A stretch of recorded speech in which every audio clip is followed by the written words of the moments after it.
Congresista Inga, ¿cómo está? Muy buenos días. Muy buenos días, Carlas. Efectivamente, se ha solicitado una auditoría internacional a los ensayos clínicos de tercera fase de Sinopharm. Esto por el tema vinculado a la salud de los voluntarios. Son cerca de 12.000 que están participando en este ensayo clínico y se necesita con suma urgencia el levantamiento del ciego de cada uno de ellos en su totalidad para poder saber si quiénes recibieron placebo, quiénes recibieron la cepa de Wuhan y quienes recibieron la cepa de Beijing, y poder inocular a los que recibieron placebo y los que recibieron la cepa de Wuhan, ¿no? Congresista, pero para contextualizar un poco a la gente que, digamos, tal vez algunos los que manejan un poco más la hermenéutica congresal, sí, efectivamente nace esta comisión. Pero para la gente de a pie, para la gente común, para la gente que ustedes representan, ¿para qué sirve realmente esta comisión? Que además tiene un nombre bien largo, ¿no? Comisión Especial de Seguimiento de Emergencias y Gestión de Riesgo de Desastres COVID-19.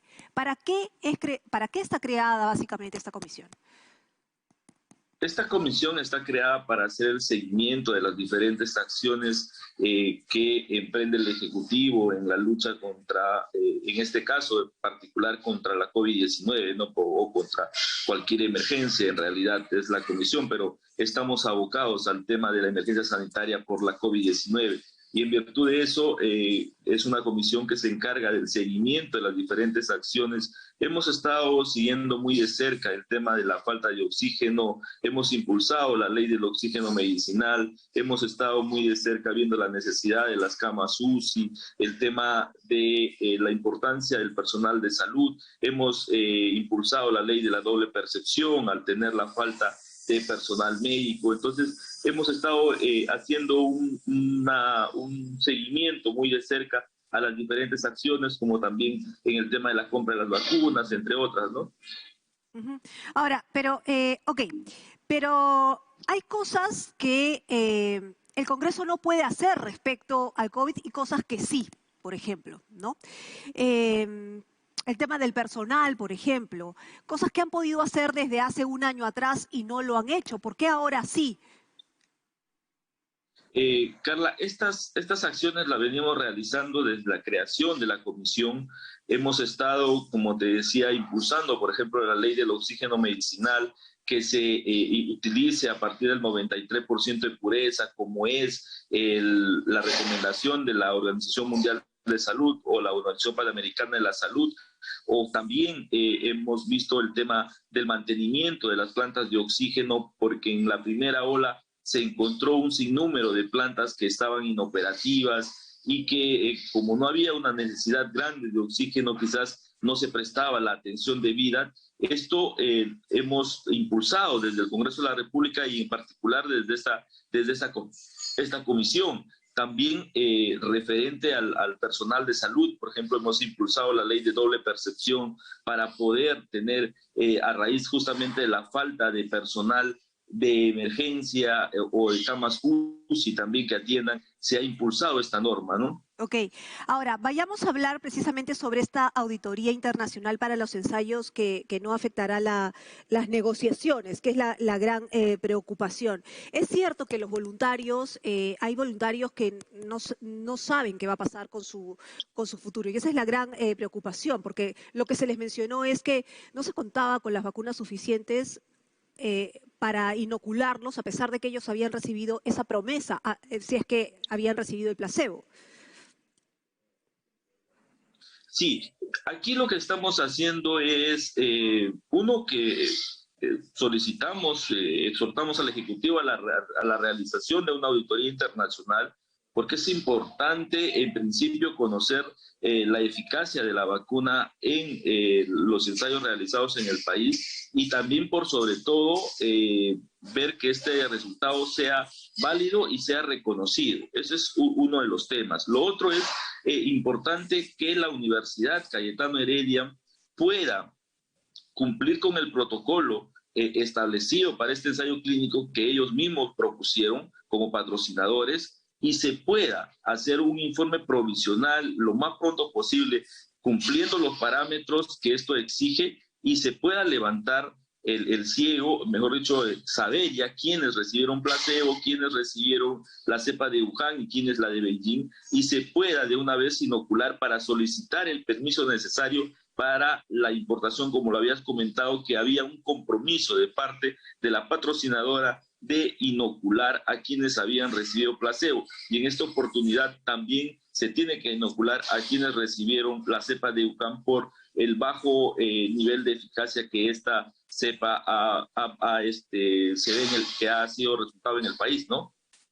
¿Quién haría esta auditoría internacional?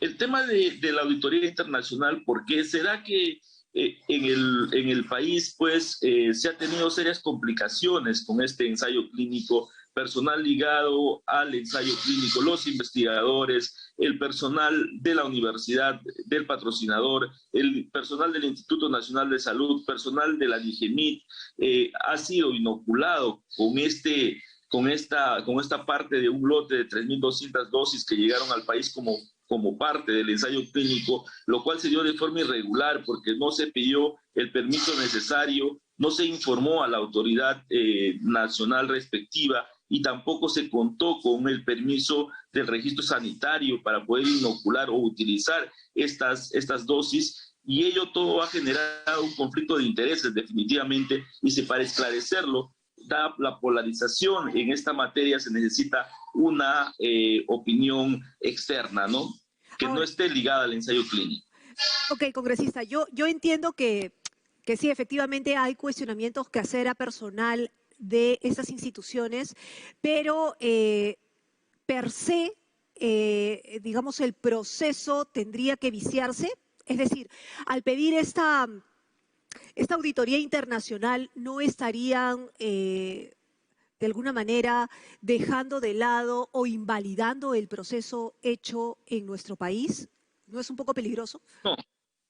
No, esta petición se ampara en el artículo 121 del reglamento de ensayos clínicos en el país, y sobre todo lo que queremos es tener una opinión para validar justamente los resultados de este ensayo clínico. Una opinión que luego, cuando salga el ensayo clínico, no se den cuestionamientos sobre los resultados, sino porque ya se escuchan voces que inclusive piden que este ensayo clínico sea cancelado. Por el volumen y por el prestigio de las casas de estudio que están comprometidas en este ensayo clínico, hemos considerado necesario hacer la auditoría internacional, solicitar la auditoría internacional para que este resultado quede con legitimidad justamente, ¿no?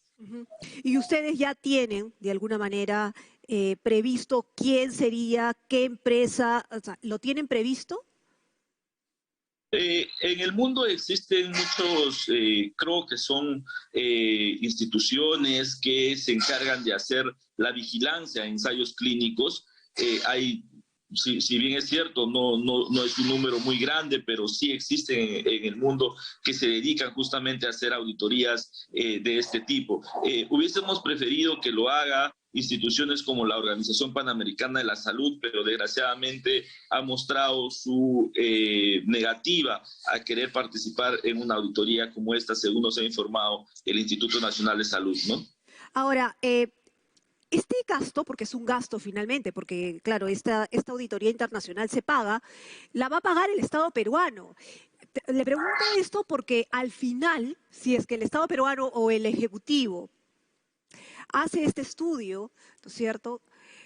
¿Quién dice que más adelante igual no se cuestione al Estado por haber, digamos, hecho o mandado a hacer este estudio, ¿no es cierto?, a determinado lugar? Es decir, siempre va a haber cuestionamientos. Como te comentaba, Carla, esta solicitud o esta auditoría está basada en el reglamento de ensayos clínicos, tiene el amparo legal justamente de la realización de estos ensayos, y lo que se busca por sobre todo es que el resultado que este ensayo arroje pues tenga el respaldo de una organización y de una auditoría, por sobre todo, que indique que se ha cumplido con todo el procedimiento necesario y que los resultados arrojados pues son válidos, ¿no? Eso por sobre todo nos debe interesar. Ahora, ¿ustedes han podido conversar con...? Sí, dígame, congresista. Sí, Carla, te escucho. ¿Ustedes han podido conversar con los voluntarios y saben cuál es la preocupación de ellos, sobre todo aquellos que no saben, digamos, si han recibido placebo o no, y si no hay, digamos, la cantidad de vacunas suficientes para ellos, porque los han dejado en stand-by? Así es, esa es una de las otras preocupaciones que nosotros tenemos y en virtud de eso estamos solicitando que la Universidad Cayetano Heredia como patrocinadora cumpla con los requisitos establecidos en el ensayo clínico, así como en su protocolo, y pueda de una vez pasar el informe provisional que se solicita siguiendo todos los parámetros.